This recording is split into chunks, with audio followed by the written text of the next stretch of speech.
Now this is a site picture you want to have coming into Crystal River, Florida.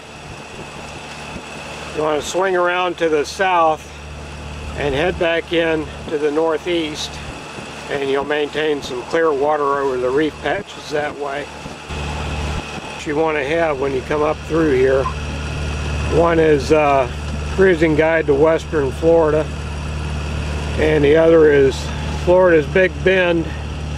They'll help you a lot navigating these shallow waters up through here. And this is what it looks like on our GPS coming in.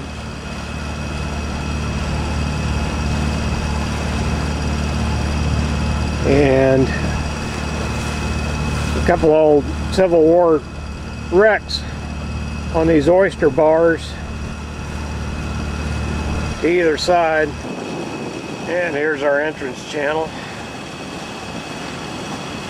You really have to, if you're in a deeper draft vessel, you really have to be careful going up through here because there are the reefs on either side of it. Coming in, you got to be paying strict attention because they've got some jogs in the channel and they're unlighted. See it? 2B here. We're going to head to port, head back toward the stacks. Coming up, this looks like an optical illusion, but we're going to circle around the red and go through the channel. Going to take us on inland. And your new site picture swings you right on down.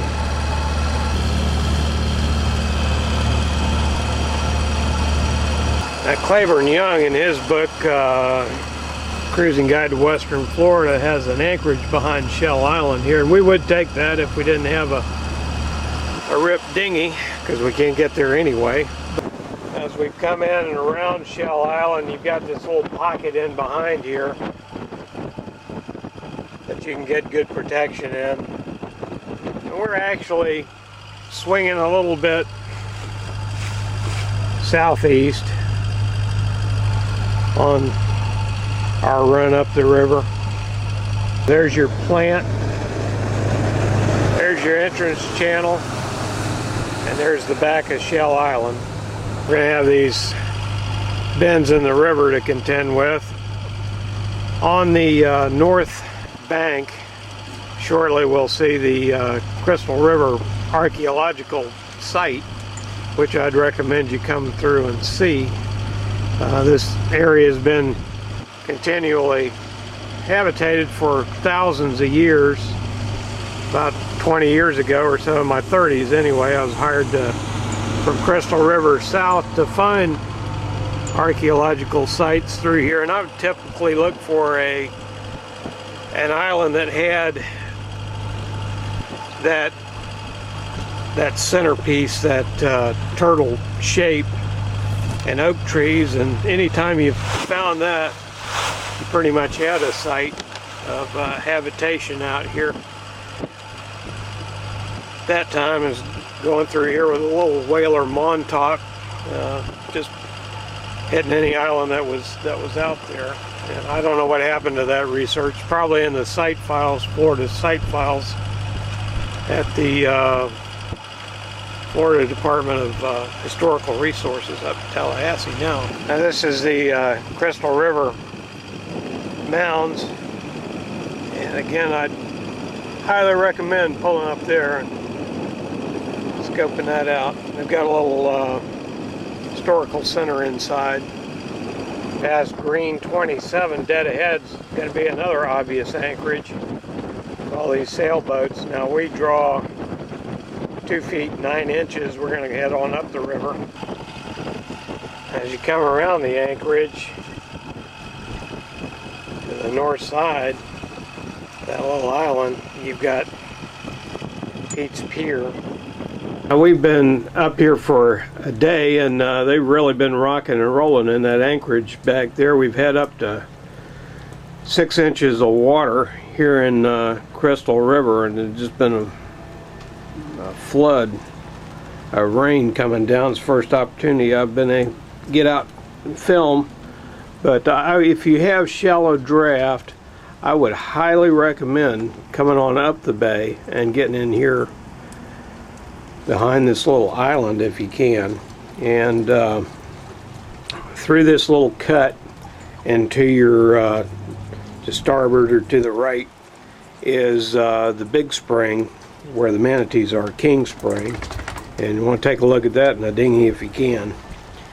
What's for supper? Hamburgers on the Cobb. Probably one of the best things about the Cobb is the grease we didn't eat. Sunday, March the 14th, and we're going to weigh anchor and head down to the Shell Island Anchorage at the mouth of Crystal River. And there was our old anchorage back there. We've repositioned when the winds came out of the northwest, and straight through now would be, and to your starboard, to your right, would be the big King's Spring.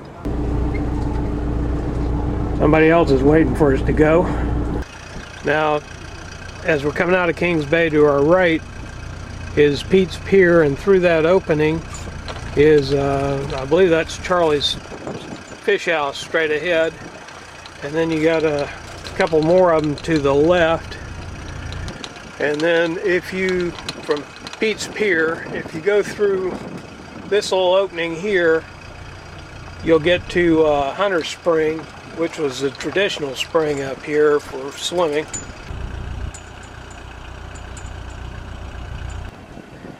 Now, I should say that it was excellent holding around the backside of this island here in mud. Now we'll swing around through the markers and then downriver.